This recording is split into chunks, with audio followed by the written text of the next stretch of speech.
before approaching this patient, I'm going to conduct my scene size up. In the scene size up, I'm going to make sure, first and most importantly, the scene is safe. I'm going to make sure that I have my proper BSI on. I'm going to make sure that there's no hazards, weather hazards, or anything that may hinder treating this patient or extracting the patient. Once I do that, I'm going to approach the patient. I'm going to get my general impression. My general impression is that this is a 20-year-old, mid-20, 30-year-old patient, severe trauma with thrown from a vehicle. Because of the mechanism of injury, it's essential before I even touch this patient that I instruct my partner to hold C-spine. So once my partner holds the C-spine, then I can start my hands-on assessment. I'm also going to check in the scene size up if there's any bystanders. They can give me a history so I can see what happened to this patient or anything like that. Also in my general assessment or general impression of the patient, I'm going to see what happened and how critical this patient is. This patient is critical. At this point, I can consider ALS or any additional resources. That concludes the scene size up. Once I conduct my scene size up, I instruct my partner to hold C-spine. Once my partner is holding C-spine, I'm going to make sure that I can use the thrust maneuver, and then I'm going to check the airway. This patient's airway is clear. If it's not, then I'm going to suction or apply a oral pharyngeal, nasal pharyngeal, whatever is appropriate for the situation. At this point, I'm going to assess the patient's breathing. Is the patient breathing appropriately? Are they shallow breaths? And then I will note that. Once that patient has an airway, I'll assess if I need to bag the patient.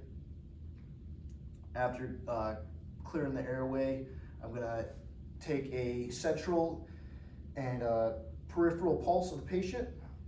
I'm going to check that. I'm going to note the pulse of the patient. After doing that, then I'm going to check for bleeding. Once this, I have my partner who is holding C-spine, and I'm going to do a quick pat down. And I'm going to occasionally check my gloves. I'm going to go from the back of the head. I'm going to go down the arms. I'm going to go every part. I'm going to expose this patient, and I'm going to touch and pat down and check my gloves for bleeding. I'm going to go down the legs, and then once I do that, the next step would be to check for jugular deviation or trachea deviation. I'm checking that.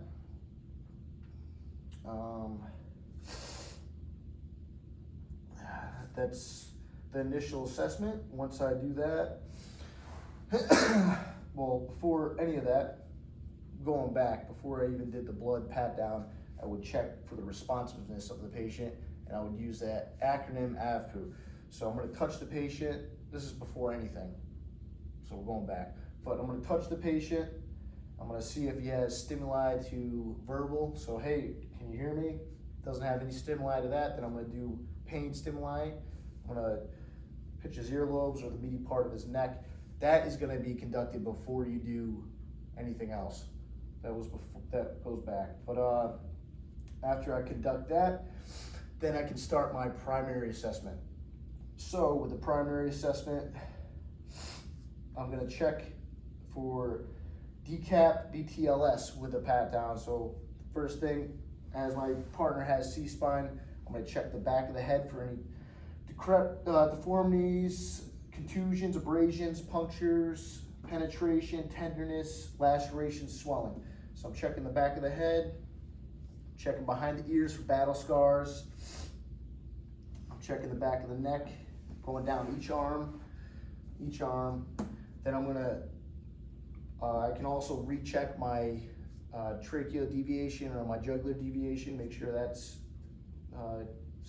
good. And then once again, this patient's gonna be exposed. I'm gonna go down the sternum, I'm gonna check for bilateral chest rises, checking for bruising, tenderness. This patient is reactive to any type of pain stimuli. I'm gonna go down there, then I'm gonna check each quadrant of the abdomen. Then I would go down each leg, checking for swelling, making sure each leg is the same size. And then once I get down to the legs, I'm gonna be checking if the patient is conscious. I'm gonna ask if the patient can move his foot or her foot, wiggle their toes, push up or pull down, or pull up, push down. Once I do that, I'm gonna go back up to the arms, check the arms for decap BTLS. I'm gonna do the same thing with the fingers, making sure that you can wiggle his fingers. And then after that, I'm gonna go into my second, well, first we're gonna get our blood pressure and our vitals. I would take my stethoscope and listen to the chest when I was going through that first part, checking the chest for any deformities, gathering those vitals. The vitals would be blood pressure, the pulse of the patient, and also the breaths of the patient. So once I gather that information, hopefully my partner is back with a spinal C-spine, cervical collar, and a longboard. This patient could be suspected of having spinal injuries, so it's important to, when we do log roll this patient up and over, we move the patient as a full unit. So I'd have one of my partners holding the neck, I'd be here, and we'd have somebody else down at the leg. We're log rolling this patient up. At this point, I could check the back for any more decap BTLS, check in for that. Once again, this patient is being pulled up as a full unit.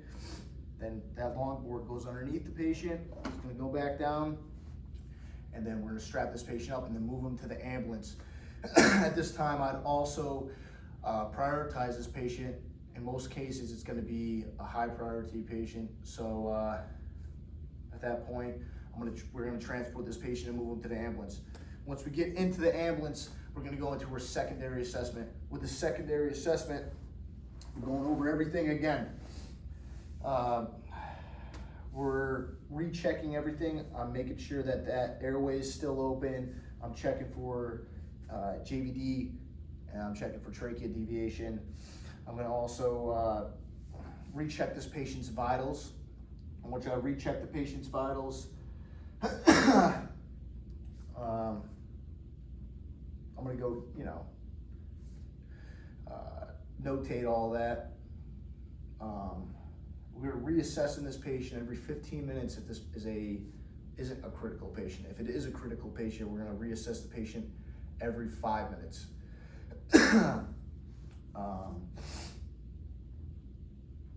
If they're, yeah, that's pretty much it.